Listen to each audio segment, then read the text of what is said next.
Hello, dear students. Welcome back to my channel Physics SPC. Electric charges and fields का एक question. A dipole is placed in an electric field S on. In which direction will it move? और ये charge इस तरह के ये diagram भी given है. देखो सबसे पहले यहाँ जो इलेक्ट्रिक फील्ड है वो नॉन यूनिफॉर्म है. इधर इलेक्ट्रिक फील्ड लाइंस पास पास हैं और जैसे जैसे इधर की तरफ मूव कर रहे हैं राइट में तो इलेक्ट्रिक फील्ड लाइंस के बीच में गैप बढ़ रहा है. जब इलेक्ट्रिक फील्ड लाइंस पास पास होती हैं तो वहाँ पर इलेक्ट्रिक फील्ड का मैग्नीट्यूड ज़्यादा होता है और जहाँ इलेक्ट्रिक फील्ड लाइंस के बीच में गैप ज़्यादा होता है वहाँ पर इलेक्ट्रिक फील्ड का मैग्नीट्यूड कम हो जाता है. तो मैग्नीट्यूड ऑफ इलेक्ट्रिक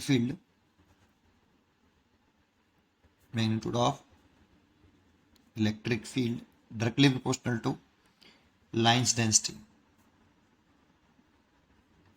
ठीक, मतलब जितनी इलेक्ट्रिक फील्ड लाइंस पास पास आ जाएंगी वहाँ पर लाइन डेंसिटी बढ़ जाएगी और इलेक्ट्रिक फील्ड का मैग्नीट्यूड ज़्यादा होगा. तो इधर लेट कर लेता हूँ कि इस जगह पर जो इलेक्ट्रिक फील्ड है वो E1 है और इस जगह पर जो इलेक्ट्रिक फील्ड है वो E2 है.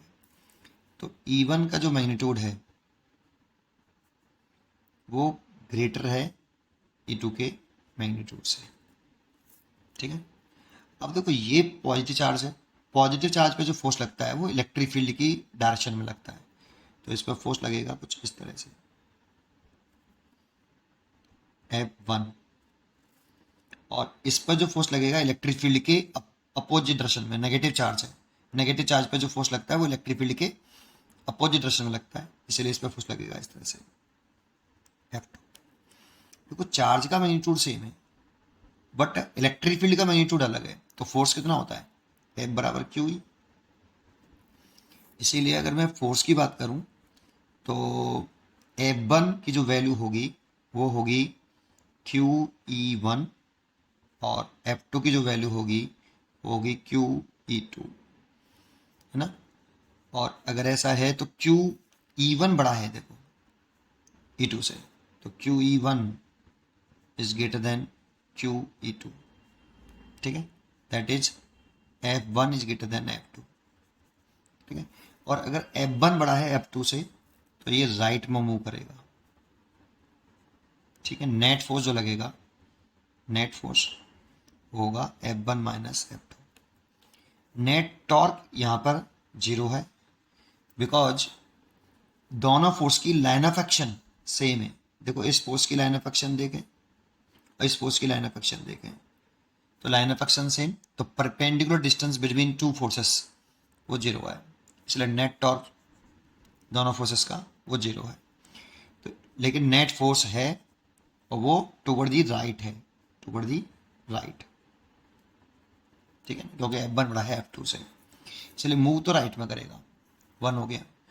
अच्छा, अब क्वेश्चन में कह रहा है लेफ्ट वाला तो काम खत्म, ये तो गलत हो गया बेटा बी, और डी भी गलत हो गया. अब राइट में इसमें है और इसमें चॉइस में है, तो ए और सी में से सही हो सकता है कोई एक. लेकिन कह रहा है पोटेंशियल एनर्जी विल इंक्रीज और पोटेंशियल एनर्जी विल इंक्रीज, इसमें पोटेंशियल एनर्जी विल डिक्रीज. देखो अगर राइट में शिफ्ट हो रहा है तो कोई भी बॉडी की हमेशा टेंडेंसी होती है कि वो अपनी पोटेंशियल एनर्जी कम करके स्टेबल होना चाहता है, क्योंकि स्टेबल इक्विलिब्रियम वाली कंडीशंस में बॉडी की पोटेंशियल एनर्जी मिनिमम होती है. तो हर एक बॉडी की टेंडेंसी हमेशा स्टेबल होने की होती है और वो अपनी पोटेंशियल एनर्जी को घटाना चाहता है. राइट में चल रहा है इसका मतलब पोटेंशियल एनर्जी इसकी घटेगी, लेकिन फिर और तरीके से बता सकते हैं, इसीलिए इसकी सी चॉइस होगी. लेकिन एक तरीके से और बोल सकते हैं, लेकिन मेन पॉइंट तो यही है. मैं वो लिख देता हूँ यहाँ पे, every body has tendency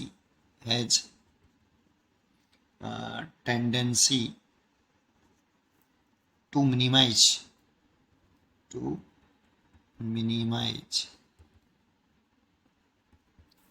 its potential energy.